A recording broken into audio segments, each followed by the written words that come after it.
Hey guys, it's SickMotion here doing a quick patch 5.9 run through. I did it on stream just a couple hours ago while I was waiting for the PBE to load up to try the new champion. Um, kind of ran through it briefly, but I'll do a full video as normal just so people who weren't there or who missed little parts that they were wanting to see get to see it all. So blah blah blah, skip all that part. This is kind of cool, new attack move functionality. You can turn it off. I think it's default set to on now that it's in the game. Is when you're using attack move, so holding shift or A clicking, instead of attacking the closest thing to you, you'll attack the closest thing to where your cursor was clicked.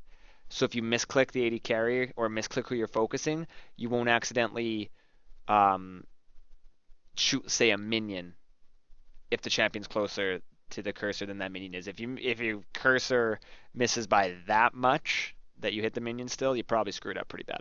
But I think that's going to be a really nice change. So it'll be interesting to try that out. Changes the combat text. Generally, the more damage your spear deals, the bigger it will be on screen, up to a limit. That's kind of cool. Champion damage over time.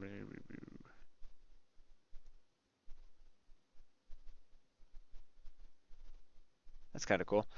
It's kind of a clarity thing. The new Ashe is live now. Just gonna run through it really quick. Her basic attack speed, or the missile speed, is increased, so no more lulzy, slow missiles. Attack speed growth stat, so attack speed per level basically, lowered, and critical strike damage multiplier is down to 1.1 because of the way that her crit works now, I think. I haven't looked into it, I haven't played the Ashe. I'm not going to pretend to know what it is. Um, Basically, I don't know, she looks kind of cool. Her passive will slow now all the time. You don't have to have, it doesn't cost mana to slow, so that could be pretty strong. She's still very immobile though, so she's very susceptible to just people who have dashes to get on her. Her Q, it's kind of something I want to like look at and try it out before I kind of explain it to other people because I don't really understand it just from looking at the text because it's just a completely new ability. I got to get the feel for it. If you want to check out the patch notes for Ashe, you can definitely go and see. Her Q is completely new, looks pretty cool, both on what it does as well as how it looks in game. The volley got changed a little bit. It's still lower cooldown at level 1, same cooldown at level 4. The way it works is enemies can block multiple arrows, but it'll only take damage from the first, and it shoots more arrows. The missile width is bigger. Um, Another thing that I'd want to see before I look at it or try to explain it. Hawkshot is now global, has the recharge rate, no longer gives gold per level, and on level 2, it holds 2 charges. On level 1, it only holds 1. But it doesn't give you any combat stats, so people might just avoid leveling Hawkshot altogether for the first little bit.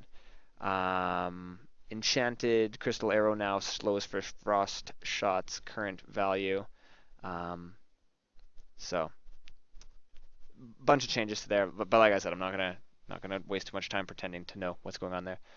Akali's E cooldown is lowered. R dashes through units. Shadow Dance now dashes Akali through her target.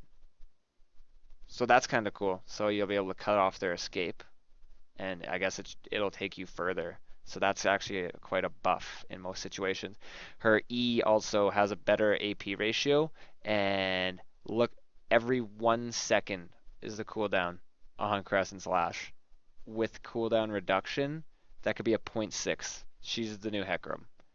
Although you got to keep in mind that that's going to just oomer real quick. Well, out of energy. Annie's attack range got nerfed by 50. Her attack range was absolutely ridiculous, and now it's more reasonable. So support Annie is definitely going to take a big hit. Even laning Annie was annoying. Hecarim, 12 mana per Q at level 1. It's going to be really, really painful in lane, but still pretty strong. And now he deals full damage to minions and monsters. Or sorry, to monsters, not minions. But the monsters, when you do a camp and then teleport into lane, you can do it a lot quicker. I tried that out already. No longer gain bonus distance when dashing backwards on Callista. That's a pretty big nerf to her, and that makes me happy because I hate playing against Callista. Morgana's Tormented Soil does less damage. Cool. Renekton and Nasus, I'll go over both the changes at once here. A quarter second is how long it would take up to sometimes for the health to go when you ulted them. So if you blew them up really quickly, even if they ulted, they wouldn't get the health and they would die. Now it should be instantaneous. I didn't even realize that was a bug, but apparently it's a bug. Speed bonus towards scared targets now correctly works with your ally spheres and does more damage on Nocturne, so that's kind of cool. I've been playing a lot of Olaf recently because of the new Black Cleaver, and now his ult gives you 50, 60, 70% movement speed for 1 second, but it's enough to kind of close the distance. I think that's really cool. I'm excited to try that out.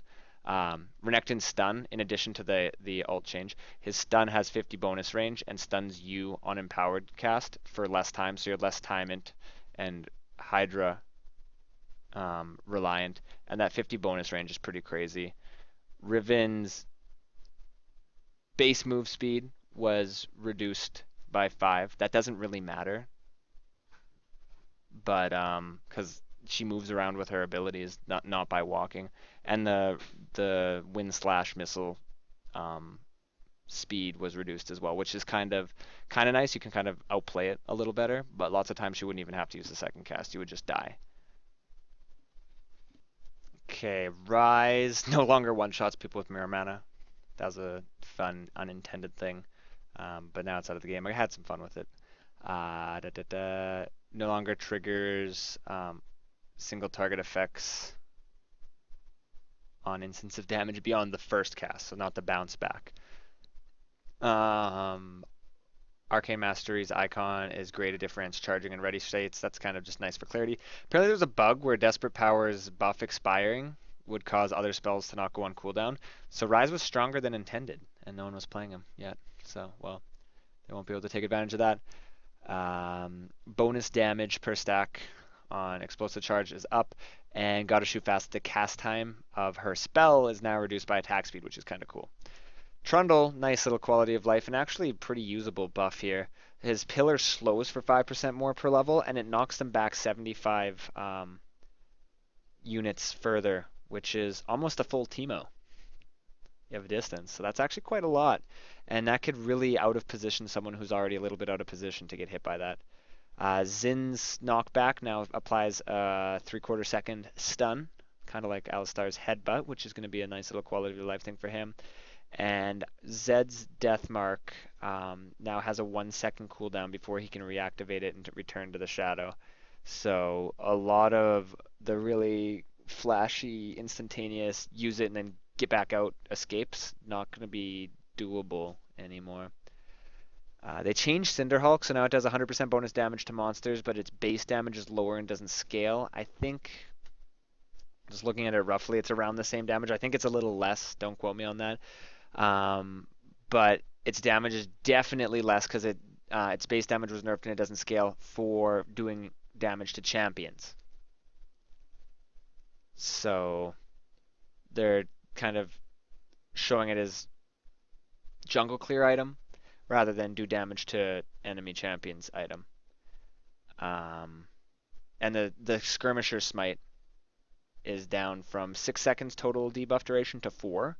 So both of those in conjunction will make smite top lane, although it wasn't always the greatest in every situation before, it'll definitely make it a lot less popular, if at all.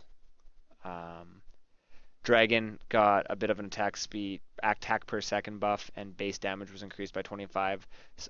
So early on it's a bit stronger. So we'll see what junglers still have a really easy time soloing it early. I'm sure there's still quite a few who can at level 3 or 4 type thing. Match history buffs. Viewable matches is now 20 instead of 10. So getting that full wins in your match history is going to be even harder. Also, custom games are only visible to you. Normal matches are only visible to you and your friends. So someone who doesn't have you added is only going to be able to see your ranked matches. So to get 20 ranked wins in a row is the only way to get your profile all green. You can't thread in normal games there. So that's it's nice, but it's going to be hard to hit the dream.